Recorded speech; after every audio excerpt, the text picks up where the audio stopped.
You're listening to LVB Podcast Show with your friend, advocate, and host, Alvaro.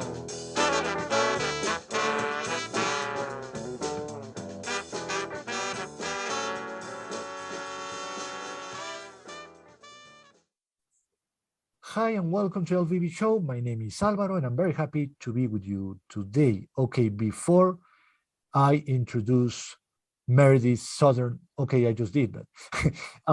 But before I talk to her, she's a professional woman from the United States. She has low vision. She has a lot to say, but we have to move quickly because time is of the essence, my friends. So before I say hi to Meredyth, I just want to say thank you so much for people listening. I have listeners in the United States. We have listeners in Canada, Australia, of course, in Latin America, in Europe. And we are now on Spotify, my friends. So we are on YouTube, but we're also on Spotify.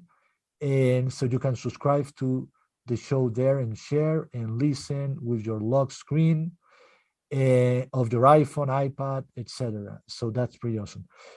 Okay, Meredyth, thank you for being with us today. How are you doing? I'm well, Alvaro. Thank you for having me. I really appreciate it. It's my pleasure. And as I always ask people at the beginning, what's the cause of your vision loss? Well, first of all, I do want to thank you very much for having me on your show. The opportunity is tremendous to share my story. So again, thank you for this great opportunity. My pleasure. So the cause of my low vision is retinitis pigmentosa. And back in 2015, it was determined by genetic testing that I have MAC1 RP. And that is an affected gene because I have Ashkenazi Jewish descent. Really? Yes, it is one of the most unique forms of retinitis pigmentosa because there are no more than 12 to 15 million Ashkenazi Jews in the world. That I knew. I know about that. Wow. Okay, we'll have to have another conversation because I think it's absolutely. You just made it even more fascinating. This talk. All right. Okay. So, we have to talk a little bit about cataracts. I know you had cataract surgery. Can you explain to our listeners a little bit how the surgery went and why it was successful? And I say that because I know many people who had cataract surgery having RP and it was not successful. Right. Yeah. And each person is unique, right? Yes. We all have unique experiences with RP. Even though there's a large RP community, say a couple 100,000 in this country, every single one of us has a different experience. So my experience was in my early 30s, I started forming cataract. And that's unheard of, right? I mean, most people have cataracts, most people have cataracts are 60, 70, 80 years old. Sorry, right. Hold on. I'm sorry about my cough.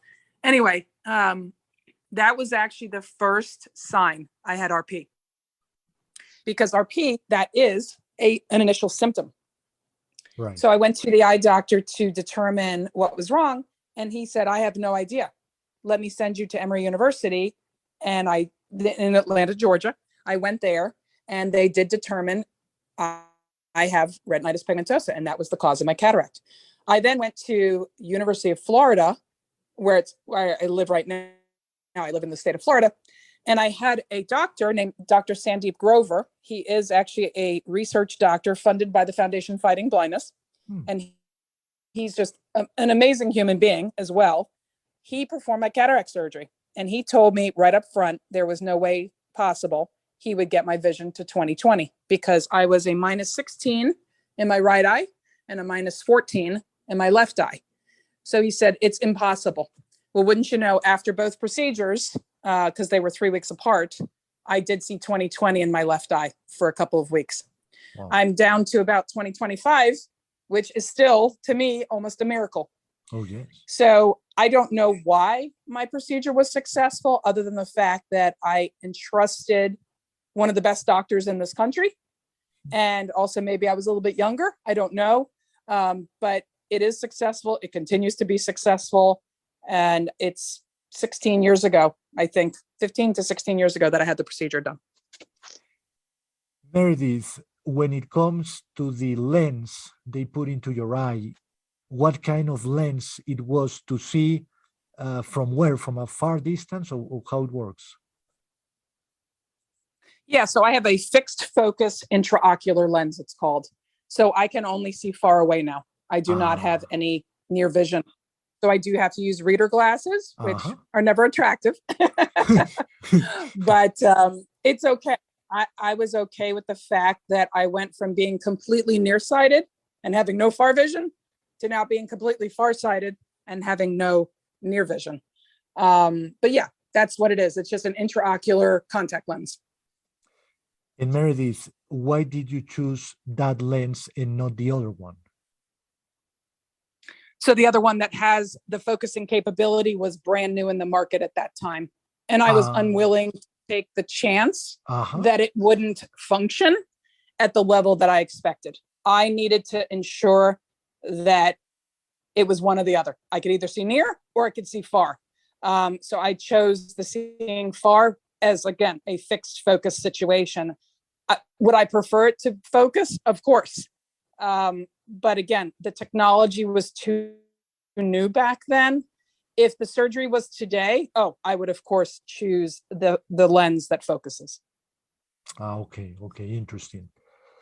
All right. I know you spent about 12 years in college. Can you tell us about what did you study and what kind of technology did you use? Sure. So I had a crazy college career, actually. I bounced around quite a bit. I started off, sorry again, my throat. I started off at University of South Carolina. I wanted to do sports management. Don't ask me why. I love sports, but it was kind of a crazy idea. It did not work out. I went back home I lived in Maryland at the time, and I went to the local community college, which I am an enormous supporter of community college education.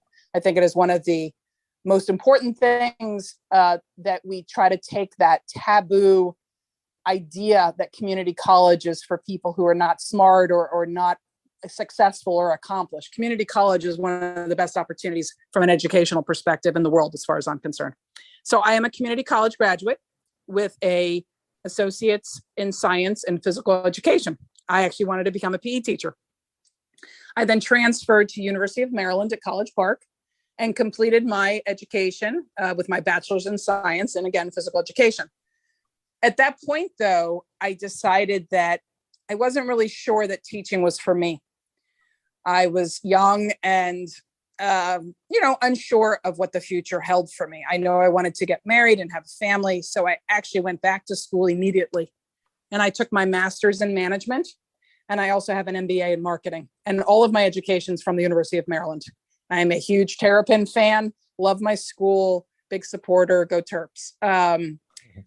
I did not use any technology back in the day because I did not have vision loss back then. I went to college between 17 and, I was 29, I think, 28 or 29 when I graduated with all of my degrees. I had not experienced low vision yet. So I did not use any assistive technology at that point in time. I used the computers and all of that, but there was no necessity for me to use assistive technology, which I'm grateful for, because I'll be honest with you, back then, me being 48, almost 49, the assistive technology 20 something years ago, 25, 30 years ago, was not good or not in existence. So that's kind of the answer to, and I hate to say that sometimes, because people that I know who are either high school or college bound, when they ask me questions about how did I do my education, I tell them, I did it like everybody else. I didn't have my disability back then.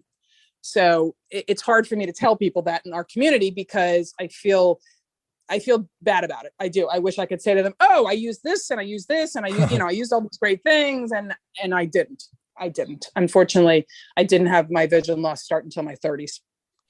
In Meredyth, what do you use now? So that's a great question, because I use rehabilitation here in this country. I don't use vocational rehabilitation. I just use independent life rehabilitation, because I'm not actually working full time anymore. Mhm. So my iPhone is my best friend. I use multiple apps for help. Seeing AI, which most people are familiar with, it's the Yes. Microsoft app, It's right? That wonderful. was, Yeah. yes, designed by a visually impaired engineer. Right. I use that regularly. There's numerous other apps that I use as well. I don't use a lot of the things, again, that many other visually impaired people use because I still have enough vision to function almost at a quote unquote normal, I hate that word, rate. I can still read without screen readers. I can still see without magnifiers.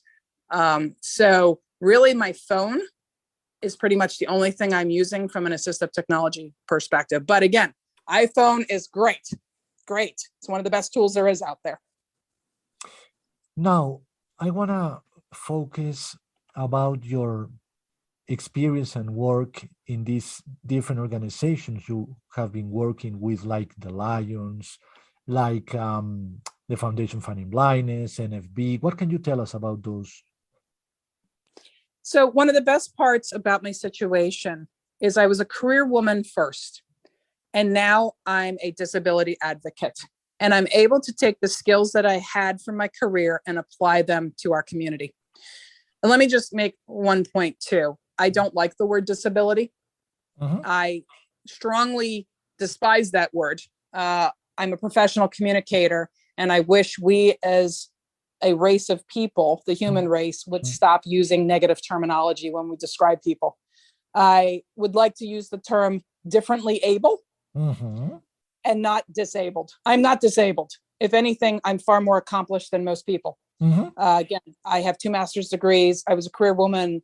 I ran my own business. So I say I'm differently abled. So to that point, organizations like the Foundation Fighting Blindness, the National Federation of the Blind, the Lions Club, these organizations, it's a reciprocal relationship.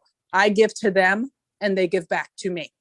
So for example, the Foundation Fighting Blindness, I am the diversity and inclusion chair for the Jacksonville, Florida chapter.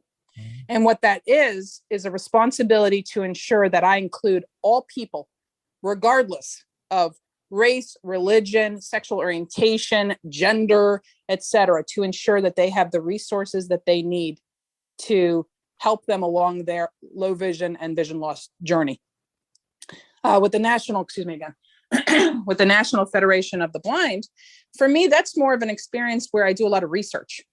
I feel it's my duty and obligation to participate in research studies so that researchers, whether they're the organizations or individual doctors, clinicians, have the data that they need to fight blindness. I want to help be a person that's part of prevention, not just treatment. I want people to stop being blind, not have to have medications or surgeries to cure or fix their blindness.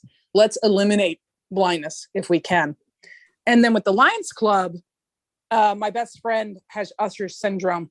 So she, very much like Helen Keller, walks the earth with deafness and blindness.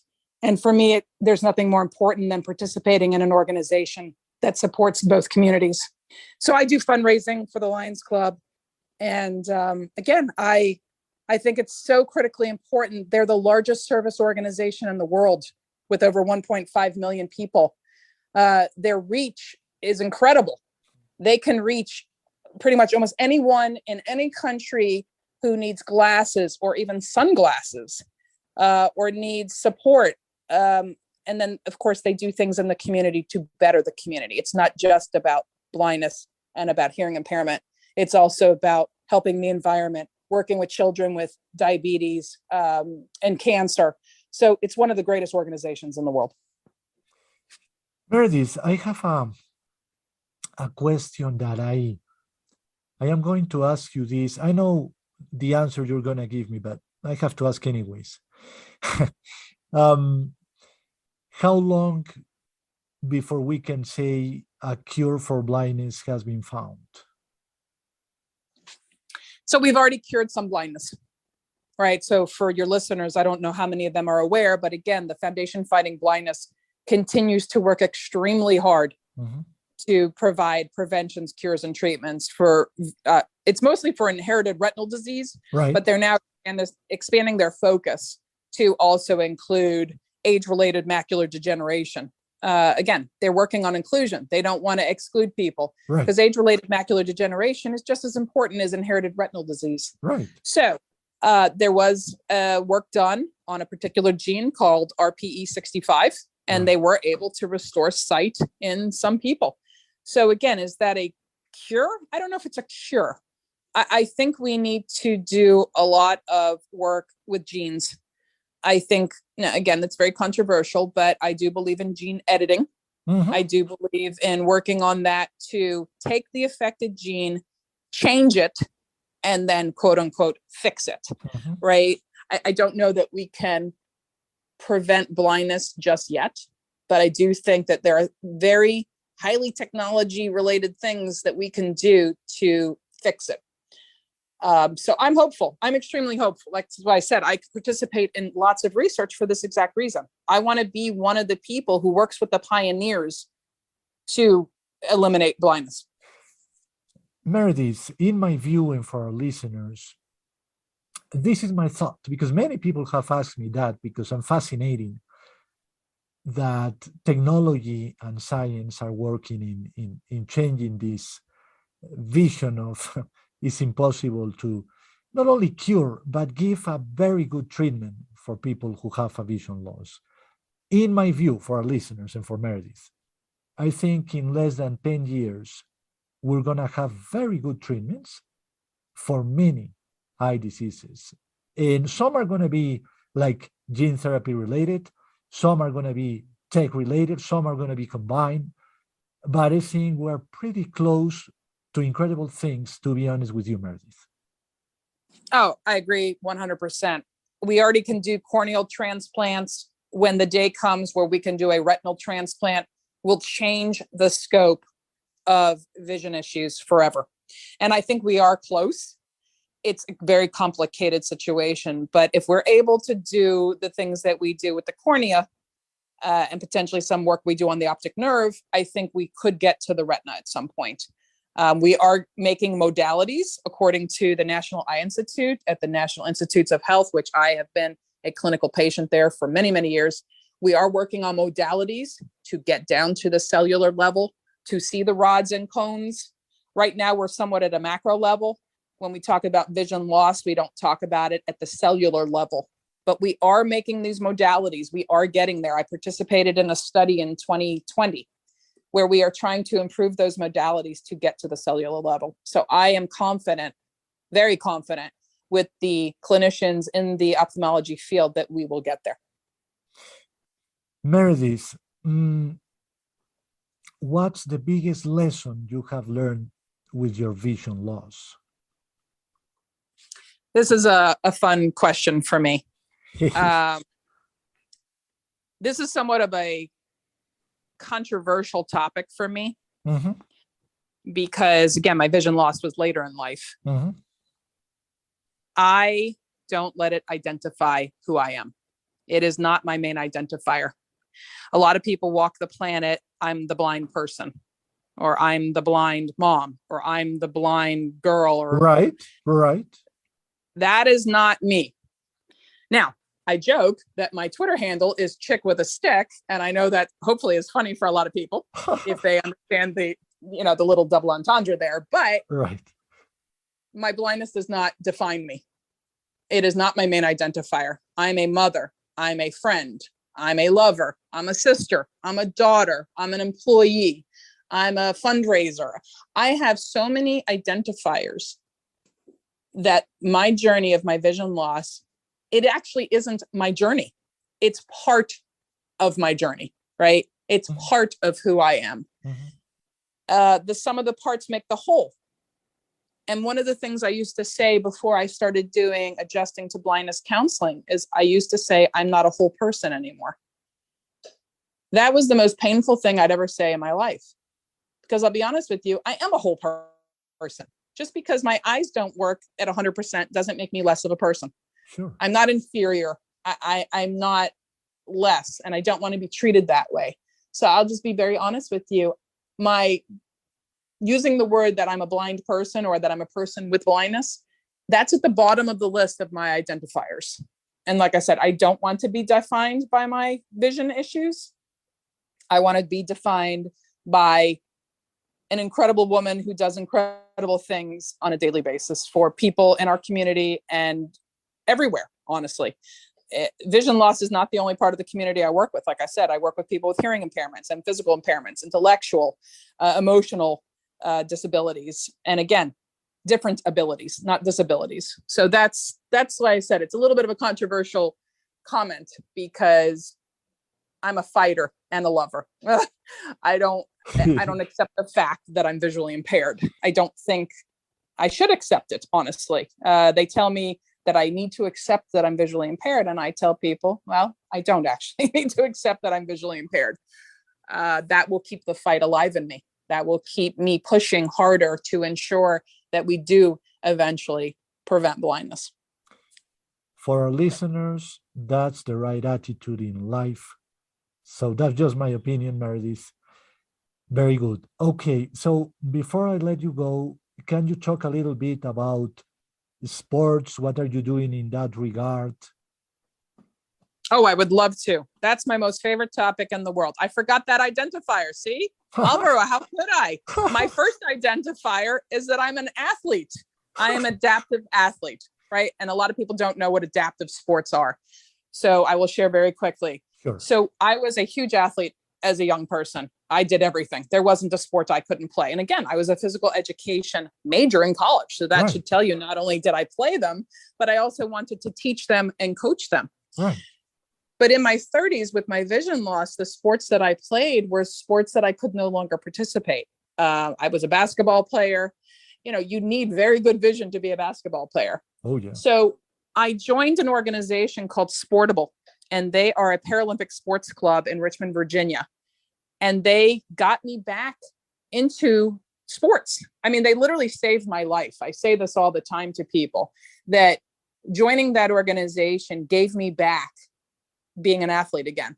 And I started doing things that I never thought I could do. I started actually competing in air rifle. I'd never really shot a gun before, kind of, but not really. Wow. And I now compete nationally in air rifle competitions, and I compete in the visually impaired category, and I win. Oh, wow. And it's incredible, right? It that is. with my low vision, I only have 10 degrees of vision. With my vision, I can compete at that level. I've played sports like boccia. And again, most people know bocce, the lawn sport, but boccia is a Paralympic sport designed specifically for people with physical impairments. You can also be visually impaired, but it's mostly focused for people with physical impairments. And the greatest sport in the world, I have to give the plug real quick. The greatest sport in the world is called goalball, Goallall, goalball. Nobody knows what goalball is, but let me tell you, it is the only Paralympic sport in the world that is designed specifically for people with with visual impairments. And it is the greatest sport in the world. And everyone can play, actually. It is a fully inclusive sport, because all you have to do is wear a sleep shade and you can participate, because even people who have a visual impairment must still wear the sleep shade. So the playing field is leveled by the sleep shade. So goalball, again, I didn't even know what it was. Never played it, never saw it, didn't know anything about it. But because I was part of the Division of Blind Services up in Virginia, they introduced me to goalball. And I've coached it, I've reffed it, I've played it, and I love it. And I would encourage any of your listeners to please check it out. It's an incredible sport. We're going to talk about sports, adaptive sports, on the show very, very soon. So thank you, Meredyth, for sharing so much. What are your final thoughts, and how can people reach out to you? So I'll start with my contact information first, and then I'll do my final thoughts. Mm-hmm. So again, it's Meredyth Sauter, and I'll spell it very quickly. Meredyth. Last name Sauter. S as in Sam. A-U-T as in Tom. E-R. I am on LinkedIn. You can find me there by my name. My Twitter handle, like I said, is Chick with a Stick. Instead of the K at the end of that, it's actually the number 2, because somebody beat me to Chick with a Stick on Twitter. I am on Facebook also with my name. I don't use Facebook very much, but you can reach out to me on Facebook if you'd like. And also my email address is my full name, which is why I spelled it, meredythsauter@gmail.com. So I'm extremely accessible. I would love to speak to any of your listeners, especially someone in the world that has the MAC1RP. I've only found one other person on the planet so far that has it. So I would love to find others like myself, because I think we can form that fraternity, that brotherhood, sisterhood of helping each other and supporting one another. Final thoughts. So I kind of already shared my final thought earlier in the podcast, but I will repeat myself one more time. I'm not disabled. Please don't call me disabled. Please don't use the word disabled. I would like to remove that word from the dictionary. I really would like to use the word differently abled. Or I saw something very interesting the other day. Somebody said, and it's hard to hear this, so I'm going to say it very carefully, this abled. Instead of dis, D-I-S, abled, this, T-H-I-S, this abled. And it really shook me at my core, because so many people in our community are trying to come up with other words. Change the vernacular, change it. Yes. Don't keep using these negative words, right? Somebody said to me the other day about my disabled placard to park. I said, it is not a disabled placard or a handicapped placard. It is an accessible parking placard. We need to change the attitude. And maybe that's actually the final thought. We need to change the attitude. We need to change the perceptions. 1 in 4 people on this planet now have some kind of, again, I'm going to use the word disability. That's becoming the norm now, right? So it's not the norm to be 100%, everything's perfect and working perfectly. No, the norm now is to be different, and different should be now normal. So there's my final thought. Very interesting, Meredyth. You make our listeners think, which is wonderful. And you make me think. I hope so. Yes. I hope so. Yes, you did for sure. All right. So thank you, Meredyth, for everything. And we'll be talking again. That's for sure. My pleasure, Alvaro. Thank you so much. And again, to all your listeners, thank you so much for listening to Alvaro's podcast. It's very important to spread the message. I totally agree. And for our listeners, if you want to be on the show, you can email me at lowvisionbureau@gmail.com. You can listen on Spotify. You can subscribe there, and you can listen on YouTube as well and subscribe. This is Alvaro from LVB Show saying good night.